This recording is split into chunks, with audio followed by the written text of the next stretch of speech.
Le 16 janvier 2001, Mouzé Laurent Désiré Kabila a été tué, assassiné dans son bureau au palais des Marbres par son garde du corps. Le 16 janvier 2025, jour pour jour, 24 ans. C'est une histoire congolaise. Nous sommes venus sur ce plateau pour aborder cette histoire-là, parce que le 16 janvier, c'est une date historique pour tout Congolais, même celui qui n'est pas encore né. Je crois que nous avons le Congolais aujourd'hui qui n'était pas là en 2001. Et que donc, nous devons commencer chaque année à répéter cette histoire. Surtout nous qui sommes sur le plateau, nous qui animons des émissions, nous devons à chaque fois aborder cette histoire. C'est comme la tradition. C'est des bouches à l'oreille. Voilà pourquoi nous sommes venus sur ce plateau. Je ne suis pas seul comme vous le constatez. J'ai un invité qui est à sa première fois sur le plateau de Genor TV. Analyste politique connu dans les milieux politiques au Kasaï central. Sami Toumba, c'est avec lui que nous allons aborder cette question. Je crois qu'il a beaucoup de choses à dire aux Congolais quant à la mort de Mouzé Laurent Désiré Kabila et la prise de pouvoir par Joseph Kabila. C'est autour de ces deux questions que nous allons naviguer au cours de cette émission. Sami, bonjour. Bonjour, monsieur Franck. Je crois que c'est la première fois. Effectivement, oui. Comment vous nous avez trouvé? Oui, vraiment. Genor TV. Genor TV, c'est juste une chaîne qui est vraiment populaire dans les réseaux sociaux. Ouais. Souvent, j'ai toujours suivi les émissions. Je sais, vous me suivez trop. Vous avez toujours publié, vraiment. Je suis parmi ceux-là qui aiment beaucoup cette chaîne. Merci beaucoup. Sur YouTube. Je le sais. Vous savez, nous avons toujours suivi de plus près comment vous animez les émissions. Ouais. Aujourd'hui, c'est juste un privilège pour nous pour venir participer dans cette émission aujourd'hui le 16 janvier 2025. C'est un grand jour pour nous, surtout nous qui sommes nationalistes. C'est un grand jour pour nous. C'est pour cela que nous sommes venus partager cette petite histoire avec la population congolaise et aussi du monde entier parce que Genor TV est suivi partout. À ce moment-là, nous sommes venus pour répondre à l'invitation. Merci beaucoup de nous avoir honorés quand même. C'est moi qui vous remercie pour l'invitation. Merci. Cette date vous inspire quoi en tant que Congolais de père et de mère? Oui, cette date, nous, Congolais, nous avons d'abord des pensées pieuses pour cette date parce que nous inspire beaucoup de choses. Vous savez qu'on a vécu 32 ans de dictature avec Mobutu. Alors, tout le monde était soufflé. L'opposition politique n'avait plus beaucoup d'excepts pour faire partir Mobutu. Je parle de l'opposition non armée. Il avait fallu de quelqu'un d'autre qui pouvait nécessairement venir avec l'appui de tout le monde, de tous les Congolais, tous les Aïrois dans le temps. Bien que les Rwandais, les Ougandais, les Burundais étaient derrière. Mais cette fois-là, ils étaient soutenus. Et avaient pris Mouzé Kabila parce que lui était 100% congolais. Ils ont compris que Mouzé, c'est un maquisard, c'est l'opposant farouche à Mobutu. Il a commencé sa lutte depuis 1961 avec les Moulélé et les autres. Vous vous rappelez, en 1963, Mouzé Kabila avait, dans une rébellion, ravi la ville d'Uvira, au sud Kivu. Mouzé avait commis beaucoup d'actions. Il avait mené beaucoup d'actions du côté de l'Est. Alors, quand Mobutu a pris le pouvoir en 1965, il avait commencé à traquer tous ceux-là qui étaient les Mumbistes. Alors, beaucoup avaient fui et d'autres ont été tués. C'est alors que Mouzé Kabila est allé se réfugier quelque part dans un maquis, attendant que les choses se normalisent chez nous ici. Alors, arrivé en 1994, avec tout ce qu'on a connu comme génocide rwandais, beaucoup d'Hutus avaient transversé, ils étaient venus chez nous. Beaucoup avaient même, on leur avait donné la nationalité collective. La aïroise collective dans ces temps-là avec Bisengamana. Bisengamana, directeur des cabinets. Effectivement. Et quand les États-Unis, la communauté internationale, avaient trouvé que Mobutu ne valait pas la peine d'être au pouvoir, il fallait le faire partir. C'est alors qu'on avait créé ce mouvement-là, que nous appelons aujourd'hui AFDEL. À ce moment-là, on avait Mouzé Kabila comme porte-parole. Il n'était pas le chef, mais il était porte-parole. Alors, en venant, chaque fois, dans chaque parti que l'AFDEL occupait, c'est lui qui communiquait, c'est lui qui pouvait prononcer les discours. Alors, ils sont venus avec les Ngandou Dissassi et les autres, qui avaient été d'heureuse mémoire. Ils ont été fauchés en cours de route, donc dans la marche jusqu'à Kinshasa. Le Congo, le Zaïre, dans ce temps-là, Mobutu était chassé, où l'AFDEL a pris le pouvoir le 17 mai 2001. Ah, ok. Non, le 17 mai 97. Voilà, 97. Je reviens. Le 17 mai 97, c'est à ce moment-là que l'AFDEL a pris le pouvoir avec à la tête Mouzé Laurent Désiré Kabila, qui a tenu son premier discours à Lubumbashi dans ce temps-là. Et tout le monde était content parce que dans ce temps-là, comme nous l'avons dit, il y avait l'opposition non armée qui était l'UDPS pendant que Mouzé venait, pendant que l'AFDEL venait, même l'UDPS soutenait parce que on ne voulait pas. Mouzé avait le soutien de les Aïrois. C'est ce soutien-là qui a permis à Mouzé, à l'AFDEL, de ravir le pouvoir entre les mains de Mobutu et d'accéder maintenant au pouvoir comme président de la République. Donc il avait la confiance de tous ces gens-là. Mais après un temps, on a remarqué dans le chef de Mouzé, Laurent Désiré Kabila, certains actes qu'on pouvait considérer comme étant des actes teintés de dictature. Donc, parce que lui, quand il est venu, il a érigé un régime présidentialiste. Donc, il a supprimé presque le mouvement de tous les partis politiques. Il a laissé qu'un seul parti. Pour lui, il a voulu que ça soit un monopartisme. Alors, c'est ce que Mobutu avait fait. C'est que lui avait reproché à Mobutu. Lui aussi en a fait. Et en dehors de ça, donc il a commencé à traquer les opposants. Il a commencé à arrêter les gens, ravir certains biens. Donc ça suscitait un peu de remous, ça suscitait un peu de tumulte. Alors dans le monde politique, c'est à ce moment-là que l'Occident ou la communauté internationale s'est maintenant positionné pour dire que non, Mouzé Kabila n'a plus confiance. C'est plus que Mobutu. Oui, on a pensé dire qu'il n'a plus confiance du peuple congolais. Il faut le faire partir. Mais le nœud du problème, c'était parce que Mouzé a pris la conscience de dire que voilà, les Rwandais, les Ougandais, vous m'avez accompagné. Nous avons gagné le pouvoir. Maintenant, c'était juste un petit contrat. Vous pouvez rentrer chez vous. Alors, laissez les Congolais au Congo. Alors, c'est à ce moment-là que toute la communauté internationale a présenté ses griffes pour dire que non, comment nous t'avons accompagné, nous t'avons tout donné, tu veux les chasser. C'est à ce moment-là que, quelques temps après... C'est-à-dire la communauté internationale était derrière le Rwanda. La communauté internationale était dans un deal. La communauté internationale a été dans un deal avec le Rwanda. Elle voulait à tout prix commencer à profiter parce qu'il y avait nécessairement un accord qui avait été signé entre Mouzé l'accord de l'Émirat. L'accord de l'Émirat et les partenaires qui l'ont soutenu. À ce moment-là, on pensait qu'une portion de terre du côté de l'Est devait être entre les mains de ceux-là qui l'accompagnaient. Alors quand lui est arrivé, étant un véritable nationaliste, il a dit que non, c'est difficile de céder une portion de terre congolaise aux pays étrangers, à l'Alliance. C'est à ce moment-là, il leur a dit non, vous pouvez rentrer. Et dans cette logique-là, avant que lui-même ne décide que les Rwandais rentrent, Etienne Tshisekedi, d'heureuse mémoire, lui avait dit que vous devez maintenant faire partir ceux-là qui vous ont accompagné, qui ne sont pas des Congolais. Alors, il a abordé dans le même sens, ces gens-là sont rentrés. Alors, en rentrant, comme il trouvait qu'il n'avait plus... Avant que ces gens-là ne rentrent, on dirait entre Mouzé, Laurent Désiré Kabila et Etienne Tshisekedi, il y avait des couacs. Oui, il y avait des couacs.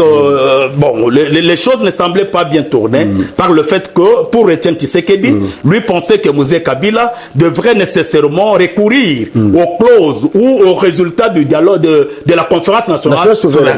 Donc, pour Etienne, lui pensait que... Oui, c'est lui pensait que... nous avons chassé Mobutu. Quand même nous avons chassé Mobutu, mais c'est lui qui est venu doit nécessairement recourir, se référer aux résolutions de la conférence nationale souveraine. Alors, Mouzé aussi a rejeté de revers de la main pour dire que non, ça fait longtemps que, il y a 7 ans, parce que c'est depuis 1990, 1992, que la conférence s'est tenue, et il y avait des résolutions. On pensait qu'on pouvait nécessairement former un gouvernement d'union nationale. Donc, Mouzé, lui, a dit non. Donc, ça fait plus de 7 ou 6 fois qu'on a constitué le gouvernement d'union nationale. Ça n'a pas tenu. Alors, pour le moment, pas question de gouvernement d'union nationale. Je dois nécessairement former mon gouvernement. Je sais comment faire le partage. Alors, lui, Dépès, qui tenait mordicus aux résolutions de la conférence souveraine, donc n'a pas voulu digérer ça. C'est là que les problèmes ont commencé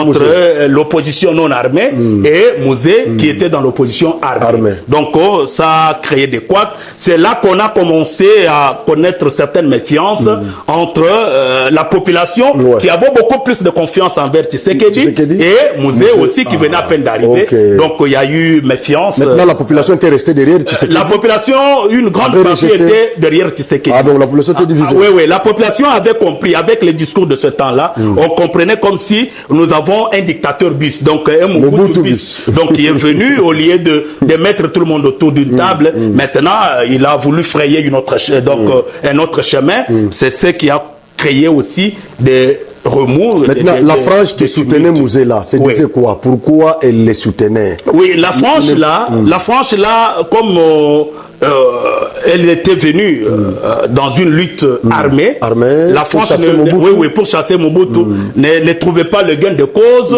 de soutenir ceux-là qui n'avaient pas combattu. Qui n'avaient pas combattu contre cette frange-là. Pour ceux-là qui étaient derrière Mouzé, eux disaient que non, c'est nous qui avons. Donc ça ne sert à rien de prendre ceux-là qui n'avaient pas combattu. Nous qui avons combattu, nous devons garder le pouvoir, nous devons nous partager le gâteau. C'est là que le problème a commencé. Alors, les Rwandais et les Ougandais qui sont rentrés, quelques Congolais, certains sont même dans le gouvernement aujourd'hui, ils sont allés et avec les Rwandais qui étaient partis et les Ougandais. Alors, le Congo était divisé. C'est là que nous parlons maintenant d'une guerre d'agression. La guerre d'agression a commencé en 1998 avec ces groupes armés-là qui étaient soutenus par les étrangers, qui voulaient maintenant revenir au Congo pour chasser aussi Laurent Désiré Kabila. Soutenu par d'autres Congolais qui étaient frustrés. Qui trouvaient que nous sommes venus tous dans la marche, comment lui nous rejette. Alors, ils ont été dipés par la communauté internationale. On ne fait que du surplace en RDC. Nous faisons que du surplace en RDC. C'est pour cela, cette journée que vous voyez, moi j'ose croire, parce que demain encore c'est le 17, la mort de Lumumba, vous comprenez. Jusqu'au jour d'aujourd'hui, j'ai toujours dit que les politiques congolais n'ont jamais compris la quintessence de la lutte de Mouzé Kabila et de Lumumba. Ces deux nationalistes-là, jusqu'au jour d'aujourd'hui, on peut commémorer leur mort, on peut faire ceci, on peut organiser des messes, mais la quintessence de leur lutte, personne n'a pu valoriser cela. C'est pour cela que nous faisons que du surplace. Les gens ne comprennent rien. Ces gens-là ont été fauchés pour la cause noble. Ils ont été fauchés, c'est comme nos militaires, les voyants soldats, qui sont fauchés à l'est de notre pays. C'est pour des causes nobles.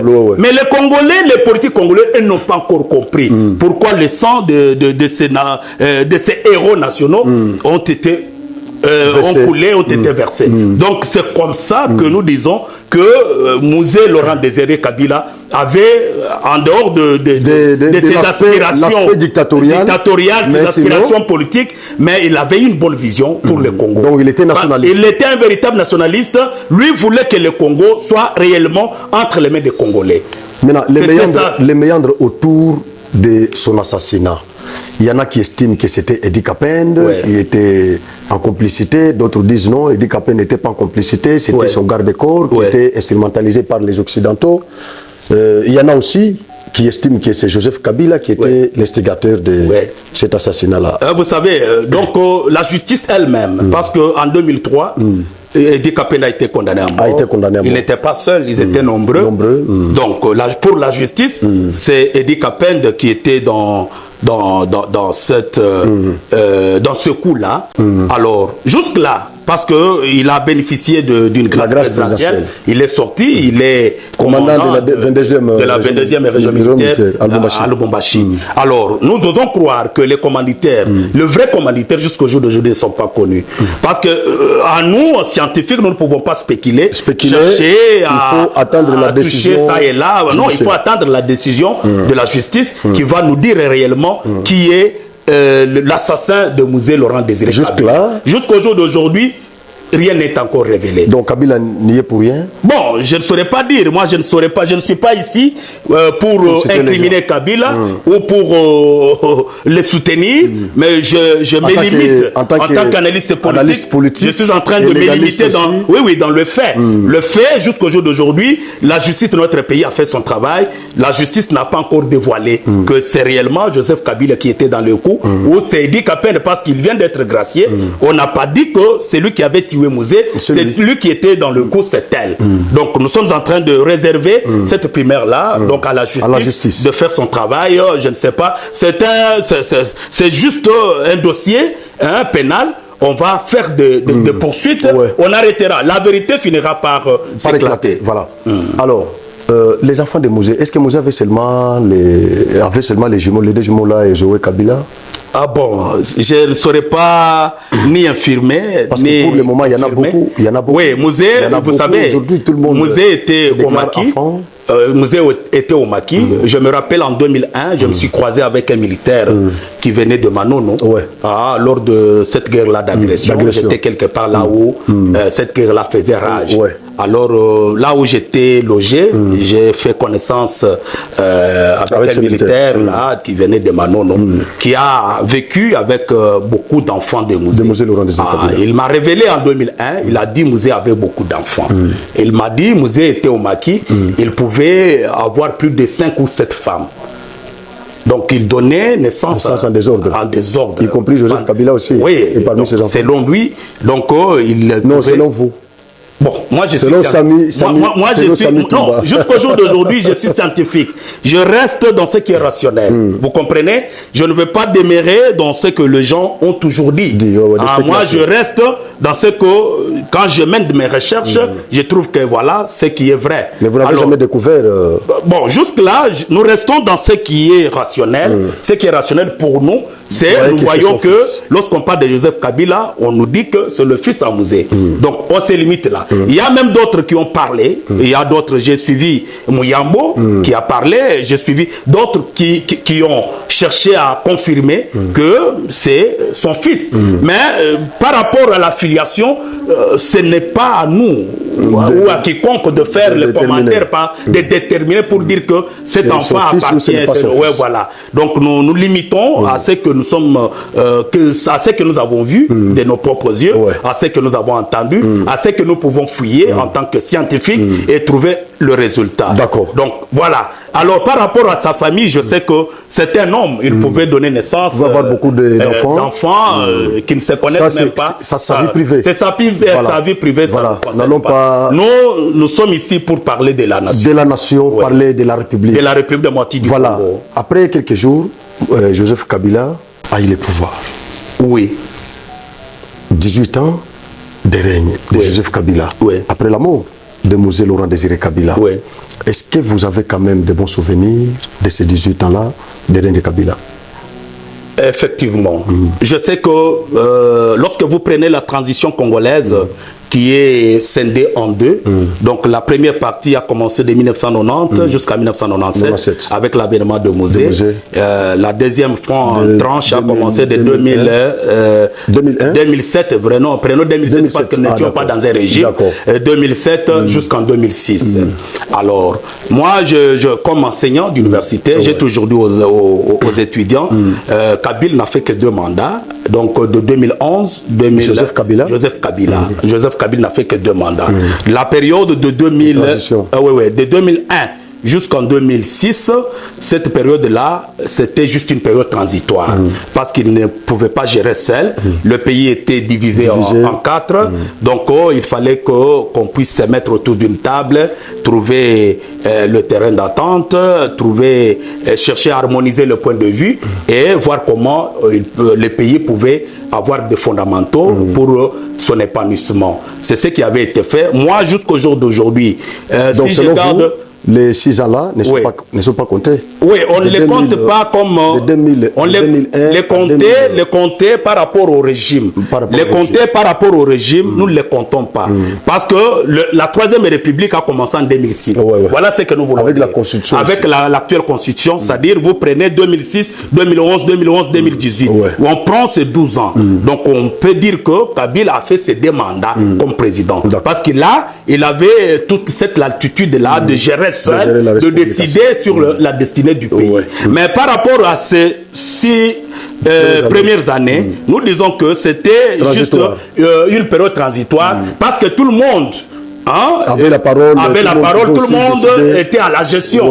Vous voyez avec le gouvernement de 1+4, tout ça, les Azarias, tous ces gens-là ont géré, on gérait avec Kabila. Personne ne peut pas dire, sauf lui de PES, mais aujourd'hui, personne ne peut pas dire qu'il n'a pas travaillé avec Kabila. Alors, c'est pour cela que nous disons que Kabila a fait 18 ans, mais moi, en tant qu'analyste, dans mes calculs, j'ai toujours enlevé les 6 premières années. Alors, quand vous prenez maintenant le reste d'années, vous trouverez que le premier mandat de Kabila était un mandat qui avait un peu de l'espoir. Avec le 5 chantiers de 2006 jusqu'en 2011. On pouvait nécessairement voir des bons projets, on pouvait nécessairement voir beaucoup de choses qui étaient envisagées par lui dans son programme d'action. On pouvait... Qui malheureusement n'était pas réalisé. Beaucoup n'étaient pas réalisés. Voilà. Alors, Kabila a fait son temps. Le deuxième mandat, c'était presque un mandat fantôme, parce qu'on n'a pas pu voir réellement ce qu'on a produit comme résultat par rapport aux attentes de la population. C'est là qu'il a échoué, surtout au deuxième mandat. Le premier mandat, c'était bon. Avec mais le deuxième, lamentablement. Non, le deuxième, lamentablement. Il s'est embourbé lui-même dans beaucoup de choses. Alors, je peux donc insinuer quelque chose pour dire que le Congo, pour son développement, on n'a pas tellement besoin d'applaudir pour quelqu'un, on n'a pas tellement besoin de présenter un bilan par rapport aux infrastructures, tout ça, non. La lutte pour nos dirigeants congolais, ils pouvaient nécessairement chercher à travailler sur l'homme. Le problème du Congo, c'est l'homme d'abord. Donc c'est anthropologique. C'est l'homme. Vous comprendrez que l'homme congolais doit être réformé. On doit refonder la nation avec la mentalité de l'homme congolais. Voilà, parce que lorsque vous remarquerez... Donc, la mise à jour. Voilà, si on était à l'informatique. Effectivement. Alors, vous remarquerez que Kabila a fait son travail, il est parti. Mais il a échoué. À la fin de ces 2 mandats-là... Il a échoué par rapport aux attentes. Qu'est-ce que la population attendait? Le social. Lui-même a dit que s'il avait 15 personnes, il n'en avait pas. C'est pour cela que je vous ai dit que... C'est anthropologique. Donc, c'est anthropologique. Nous avons cette crise-là d'hommes. Ce qui nous manque, ce sont les personnes envers qui on peut donner la confiance, sur qui on peut compter. Kabila en avait manqué, effectivement. Pourquoi? Parce que du temps de Kabila, on pouvait parler du détournement, on pouvait parler de l'impunité. Mais aujourd'hui, quand les gens en parlent, c'est comme si du temps de Kabila, il n'y en avait pas. Non, les gens en parlent parce que il espérait. Détournement. Les gens espéraient. Les gens espéraient. Ils ne croyaient pas que ça allait continuer. Je vous ai fait voir comment la population congolaise, le peuple congolais avait tourné le dos à Mouzé Kabila. Parce que quand Mouzé venait, le peuple congolais avait plus d'espoir. Il s'attendait à beaucoup de choses. C'est la même chose aujourd'hui avec l'UDPS au pouvoir. Le peuple attendait voir l'UDPS au pouvoir faire avec un leader. Sanctions, donc tout. La lutte contre les antivaleurs. Alors, c'est ce que le peuple attendait. Maintenant, quand le peuple voit que au sein de l'UDPS, il y a voilà, on en parle encore. Donc c'est là que le peuple maintenant risque de se décourager pour dire que non, on pensait que avec l'UDPS, les choses pouvaient changer. Mais nous sommes en train de voir que nous avons le président de la République qui a la volonté, bien sûr, parce qu'il en parle, mais peut-être il est mal entouré. Il est dans... C'est comme un meilleur joueur dans une équipe de foot. Mais oui, comme un meilleur joueur dans une équipe de foot. Mais il devait aussi footer directement. Alors nous disons pas que tous ceux qui entourent le président sont des footeurs, mais nécessairement il y a la majorité. Il y a beaucoup d'antivaleurs. Il y a beaucoup. C'est décrié presque partout. Vous savez, personne ne peut dire qu'il n'a pas suivi tout ce qui se passe. Lui-même s'est plaint. Il en a déploré. Lui-même s'est plaint. Il en a déploré. Lui-même s'est plaint. Il a donné raison à Kabila lorsque Kabila a dit que si j'avais 15 personnes, lui aussi est revenu sur ça pour dire que mon prédécesseur avait raison. Donc vous comprendrez par là que le problème du Congo, c'est le type d'homme. Donc lorsque nous manquons des personnes consciencieuses, les personnes qui aiment leur pays, les personnes qu'il faut à la place qu'il faut, le Congo va changer. Nous avons besoin de ces oiseaux rares-là dans notre pays, dans les institutions, pour que la donne change. Au cas contraire, ça sera très difficile. Donc, vous avez inféré que Kabila, pendant ces 2 mandats, il n'a rien foutu. Il a échoué lamentablement. Donc, premier mandat, vous avez dit que le premier mandat, c'était un peu... Il a essayé un peu de... Mais le deuxième mandat, il a échoué avec l'avènement du FCC, avec les autres là, dont ils se sont embourbés. Ils se sont embourbés. Vous remarquerez que... stratagème de maintenir le mais justement, parce que le deuxième mandat ici en Afrique, on pense déjà aux stratégies. Comment maintenir le pouvoir, qu'est-ce que nous pouvons faire, tout ça. Alors tous ceux qui viennent, c'est Machiavel maintenant. Comme ils pensent que... Donc nous sommes pendant une période électorale. Qu'est-ce que nous pouvons faire? Nous devons gagner beaucoup d'argent pour aller frapper campagne. Donc ça, c'est ce qui bloque. Lorsque vous n'avez pas une justice qui est distributive, lorsque les ressources sont produites et que vous ne savez pas comment les distribuer, ça c'est par rapport au social. Mais lorsque la justice de notre pays ne fait pas son travail, ne censure pas, ne réprimande pas, à ce moment-là, tout le monde se voit dans une jungle. Effectivement. Chacun cherche à faire ce qui lui semble bon. bon. Merci beaucoup. Aujourd'hui, c'est le 16. Kabila n'est pas au pouvoir. Mouzé Laurent Désiré Kabila n'est plus là. Maintenant, c'est Félix Antoine Tshisekedi qui est au pouvoir dans son deuxième mandat. Qu'est-ce que vous lui reprochez? Et quels sont les conseils que vous pouvez lui donner pendant ce deuxième quinquennat? Qu'est-ce qu'il peut faire pour qu'il réussisse ce deuxième mandat? Vous savez, je pense que, comme je l'ai dit tantôt, l'actuel président de la République, M. Félix Antoine Tshisekedi, a la volonté. Il a la volonté. Tous les présidents, même quand vous prenez Mobutu, vous prenez Mouzé. Ils avaient quand même la volonté. Tous n'étaient pas mauvais. Tous n'étaient pas mauvais. Tous n'ont pas. Tout ce qu'ils ont fait n'était pas mauvais. Ils ont fait. Kabila, nous avons beaucoup de lois nous laissées par Kabila. Parce que les fondamentaux, lorsque vous voulez poser les fondements d'un État, vous commencez par les lois. C'est ça. Donc la meilleure chose que nous avons aujourd'hui. Nous avons des institutions. Nous avons des institutions démocratiques, tout ça. Donc c'est ce qu'il nous a laissé. Et au jour d'aujourd'hui, comme je l'ai dit, les mêmes causes produisant les mêmes effets, et les faits sociaux étant totaux, globaux et globalisants, je peux dire que le président de la République a du pain sur la planche. Vous comprenez? Quelle que soit sa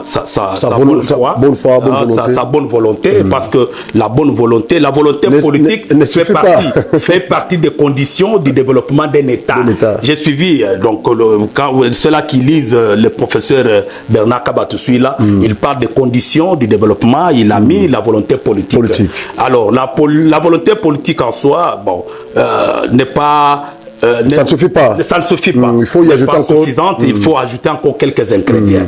Alors, par rapport aux ingrédients, le président, nécessairement, doit avoir nécessairement dans son entourage des personnes loyales, des personnes loyales, les personnes qui ne peuvent pas nécessairement plonger le régime tout entier dans le chaos. Vous avez suivi, il y a même dans l'armée, il y a des couacs, il y a des problèmes. Vous avez suivi les messages des généraux. Tout ça, ça prouve que à la tête de notre pays, on voit le président Félix Tshisekedi, mais d'autres personnes en qui il a confiance ne rendent pas un travail de titan à la nation. Voilà, il doit veiller. Et donc ça va de son bilan. Je sais, moi j'ai toujours dit sans honte que parmi les 4 premiers présidents que nous avons connus, Félix Tshisekedi, c'est le meilleur. Non, je ne saurais pas dire le meilleur. J'ai dit que c'est distingué dans les domaines infrastructurels. Lorsque vous prenez ces domaines-là, personne ne peut égaler. Ne peut égaler Félix. Parce que Félix, vous prenez partout. Le Congo est devenu un chantier. Un chantier, c'est dans peu de temps, même ceux-là qui ont fait beaucoup de temps au pouvoir, ils n'ont pas pu faire ce que lui a fait quand même en dehors 6 ans. Donc c'est encourageant. Moi, de ce côté-là, je l'encourage. En tout cas, bravo. Je l'encourage. Quand même, au Conseil central, jusque-là, vous on ne sent pas quelque chose. Mais quand même, le Congo, ici nous parlons, il n'est pas président du Conseil central. Il est président du Congo. Voilà. Donc le Congo est un chantier au jour d'aujourd'hui. Mais vous remarquerez que lui on a déboursé l'argent. L'argent tombe entre les mains de certains individus. Mais comment ils ont dépensé? Les mandocataires. Pendant tout ce temps du Kabila, on savait directement que 1 kilomètre d'une route asphaltée, c'est à 1 million de dollars. Mais à Kinshasa, là, on a construit d'autres routes à 3 millions par kilomètre. Vous avez suivi. Et ces gens-là sont là. On a décrié l'impunité du temps des Kabila. Cette impunité-là nous poursuit jusqu'au jour. Et ces gens ne sont même pas poursuivis. Ces gens-là ne sont pas poursuivis. C'est ce qui est rocambolesque. Ce qui est rocambolesque. Ils ne sont pas poursuivis. Donc, ils ne sont pas poursuivis. Vous avez suivi lui-même. Il avait dit, il avait parlé de 6 millions qu'il avait donné pour Chikatende. Donc, cet argent-là, c'est volatilisé. Ceux-là qui ont bouffé l'argent sont connus. Projet 100 jours jusqu'aujourd'hui.